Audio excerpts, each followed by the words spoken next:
bwana, ni AFCON tena, tumekutana na mdau wa mpira. Bwana Blaza, mambo vipi? Safi. Kama kawaida. Ni katika kipindi ambacho tunaelekea katika kipindi cha World Cup. Ni taifa gani ambao unaliona mashabiki wake wana kelele sana kuzidi kiwango cha timu yao? Uingereza.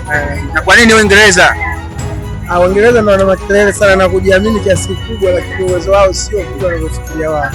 Kwa wewe unavyodhani ni kitu gani ambacho kinafurahisha Uingereza mpaka sasa hivi kwamba taifa lao limeonekana lina mashabiki wenye kelele na wachezaji wenye kelele nyingi sana, lakini uwezo wao ni mdogo? Kwa sababu inawezekana kwamba ligi yao imejaa sana wageni.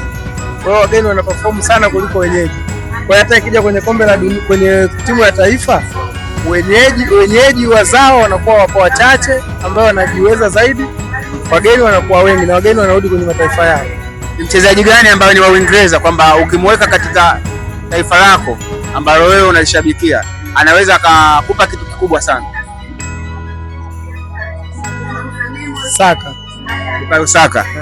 Why Bukayo Saka? Ni kitu gani ambacho unakiona kwamba labda kama wewe timu yako ni Ufaransa au timu yako ni Argentina kwamba kwenye namba anayocheza Saka nikimweka Saka pale nitapata kitu cha ziada?